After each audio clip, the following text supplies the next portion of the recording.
Hey Kimberly, it's Tuesday and I am in Salt Lake City and you are in Portland. So this is the first time I think in Timothy's life that I've been away, and it's the first time in a while for Michaela that I've been away. So that's been kind of interesting. I am staying with our friend Casey. So sorry that the lighting and my camera's a little shaky and everything's a little bit off quality, but um, I wanted to get this video up because that's what we do. So last week you asked me what I thought about clutter and how it distracts us, and then you also wanted to know what was the one habit that I was going to focus on for the next 60 days. So I'll start with the habit first. Uh, so I decided that I am going to read every day and post something on my Twitter stream, one thought that I pulled from that reading. So we normally do read on a pretty regular basis. Sometimes it's not daily, but I want to make it an absolute daily habit that every single day I'm reading for 5, 10, 15 minutes to an hour, 2 hours, or three. So the goal for me is just to read, I think 5 or 10 minutes, long enough for me to find one little inkling of something inspirational or insightful that I can share on my Twitter stream, just as a reminder to me that there's always new perspectives and that there are always new things to incorporate into my life or to draw on when I need help or uh, just inspiration, a way to move past whatever funk I'm in at the moment. And this really was motivated from the small depression that I was in over the Thanksgiving weekend because of the house we lost. Happy note, we just got accepted on an offer, so that's super exciting, and hopefully we will actually get to close on this house, and that would be fantastic. But if not, hopefully new habits like reading every day will help. So so that's what I'm going to be doing. Look for my Twitter. I'm Paul at Paul Baker 3. I know, Kim, that you don't have Twitter, so maybe this will incentivize you to follow my Twitter stream. Um, yeah. So, the other rule that I had for the habit is that I am not going to repeat the same book more than once a week. So I have to use a different book every day of the week, and I can go back and revisit the same book again. The objective is not to read an entire book; it's just literally to crack open a book and draw from some knowledge and wisdom of other people and their experiences. And I'm going to be covering a bunch of different types of books. So there'll be some more kind of self-help, psychology, productivity type books. I'm going to be incorporating some uh, autobiographies. Those are really helpful to me for gaining perspective. And then I'm also going to include some fiction. I'm only going to do, I think, one fiction book a day, and I might actually do one programming or one fiction book a week, and I might actually do one programming book a week. But yeah, I'm the rest of the time it'll be nonfiction and non-programming. But yeah, this is solely for me just to remind myself that every single day that I learn is a great day.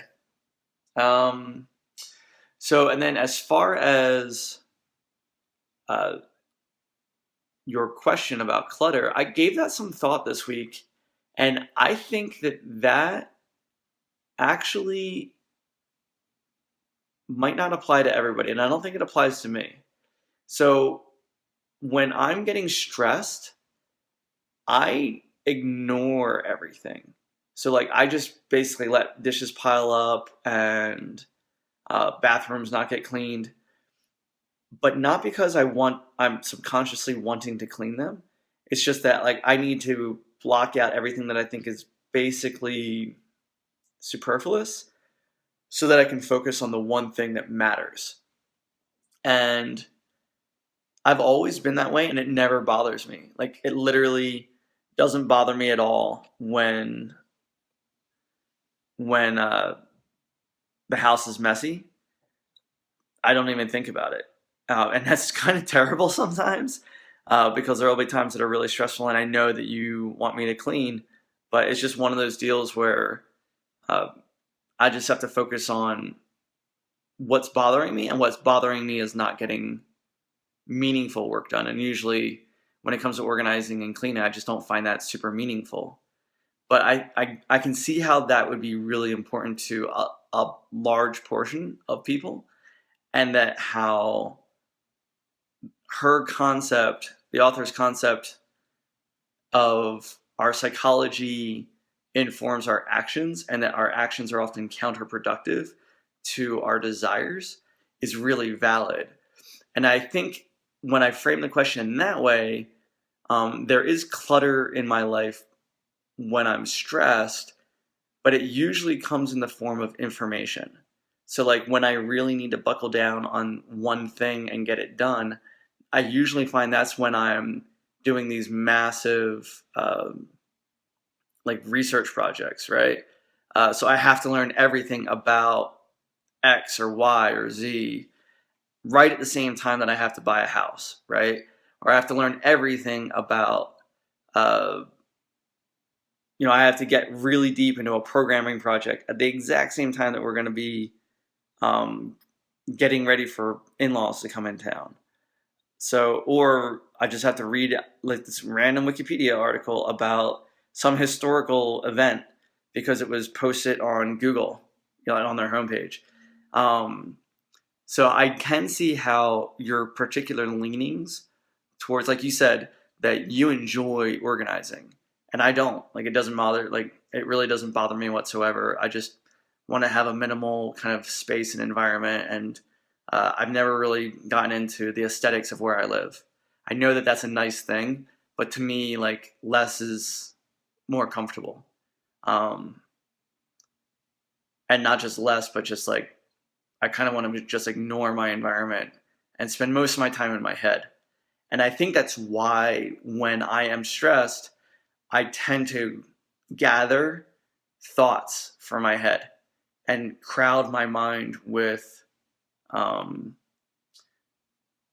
with just things to ponder for the sake of pondering them, which is kind of ironic because I'm making this habit all about gathering new information. But what I'm hoping will be the outcome of this. And sorry, I'm doing this like holding the phone, so my arm's like getting like freaking tired, and my left hand is not as stable. But I guess where I'm going with the reading a book a day and posting a thought is that if I'm taking action, I think that's better than just randomly shuffling thoughts around. And I think that's kind of what she's saying in the book is you want to organize your life in the way that is meaningful to you, not just allow clutter to distract. And I think for me, it's about being intentional with my thoughts and picking like the absolute best thoughts to focus on as compared to just throwing in a random Wikipedia article, which isn't necessarily bad, but it's also not necessarily productive. So those are my thoughts for your two questions. Um, the first thought that I posted on my Twitter stream is from The One Thing. I was reading a chapter in there, and the author was talking about, I think it's Keller. So yeah, Gary Keller was talking about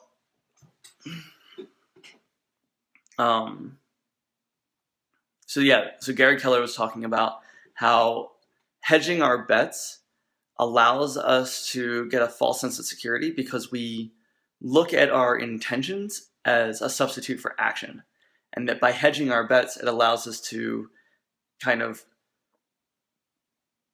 this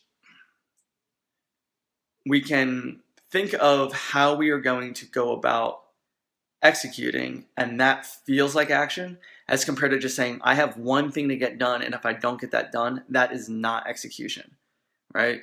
So I really liked that thought, and I think that that's one of the things that I like about this new habit ritual that I'm starting is that this is the only habit that I get to focus on. So if I don't do it well, then I just fail at getting a new habit. And I'm hoping that this focus will lead to a new opportunity at the end of the 60 days. And then from there, I can get a new habit with new opportunities, new habit, new opportunities. And I think that that's kind of the core principle that Gary Keller is kind of pointing out in the one thing is focus on the one thing that makes everything easier or superfluous.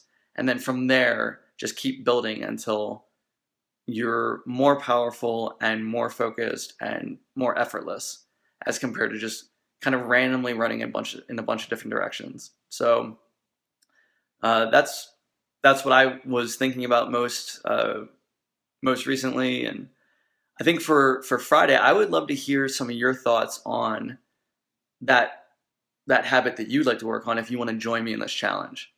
And then also,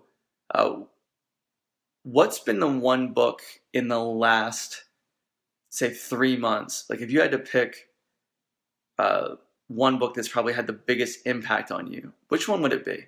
I'm really interested to hear about your thoughts on that. So I think I'm just going to leave this video raw.